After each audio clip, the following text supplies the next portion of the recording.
What isn't taught in sex ed but should be? Story 1. Obviously, consent and practical birth control should be, but also stop using those old videos from the 1970s. We spent more time laughing at the hideous clothing and out-of-date slang than on actual learning. Story 2. Information on miscarriages, the fact they are so common and what to look for and how to handle. So many don't even know they are going through one.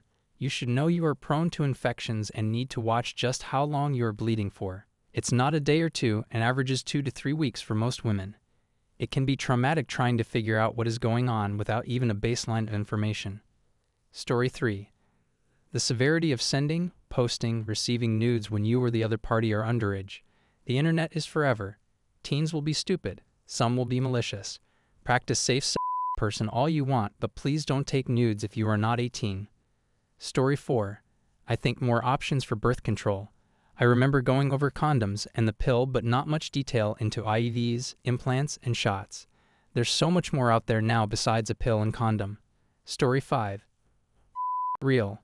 Story 6. The opposite sex should also have to watch the same videos to have more information on reproduction and how the human body works. It's astounding how many guys don't know anything about periods. Story 7. Dude, I was taught that girls never want to, ever. Only boys actually want to do it. Story 8. I'm a college anatomy teacher. Half of my class, of all females and moms, are always shocked to learn that pee doesn't come from inside your I remind them of catheters during birth. The second shocker each semester is that not having sex during ovulation only works if you track your cycle and have regular periods. Story 9. That people have different sex drives. You should try and find a person who closely matches yours.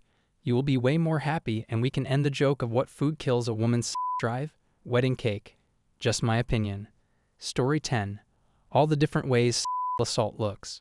I didn't realize I'd been assaulted until a year after, because rape is only portrayed and talked about in one way: violent, aggressive, and usually by strangers. A lot of people can be saved by just understanding when they're assaulted. Friends, before we continue our video, I want to remind you of the importance of subscribing to our channel. We are also waiting for your comments and likes. Thank you. Let's move on to the video.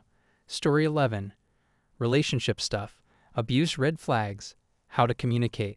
How to set boundaries. How to end a relationship. Story 12. As a married man, I think more boys need to be taught the ins and outs of periods.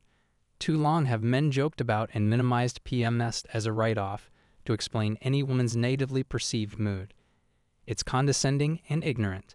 I'd even had guy friends swear that they would never buy feminine products for their female significant others. I was ashamed at how little I knew about the ins and outs of women's cycles until after I got married. There is a stigma against it, and I am sick of it. Men look at other men buying pads or tampons like they are insane. Why? It's a biological norm. And I know it's underhanded, but there is a selfish benefit to men knowing about periods. If you are prepared for your girlfriend's period by knowing which products, schedule, etc., you become boyfriend god to the average girl. Most females don't have that kind of support from men, and that would set you miles ahead of most of your competition. Story 13. Consent. To every student and taught that it applies to all parties. Something like this.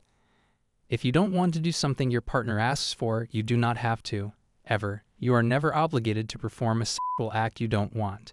To be forced or coerced into it is assault. This applies to the other party or parties as well. Just as you are allowed to say no, so are they. They are never obligated to perform a sexual act for you that they do not want to. To be forced or coerced into it is assault. When consent is taught, I feel we often leave out that you are allowed to say no to. At least what I've seen, it's often taught to men, as if your girlfriend says no, that means no. But it's important they're told that it applies to them too. Regardless of gender, you can say no. Story 14. Pee after having sex. Story 15. Your fingernails need to be trimmed smooth. This is a good note to end on. Please write your stories in the comments. I'll be happy to add them to future videos. Also, you can rate our other videos. We would be very grateful. Thanks for watching. Have a nice day.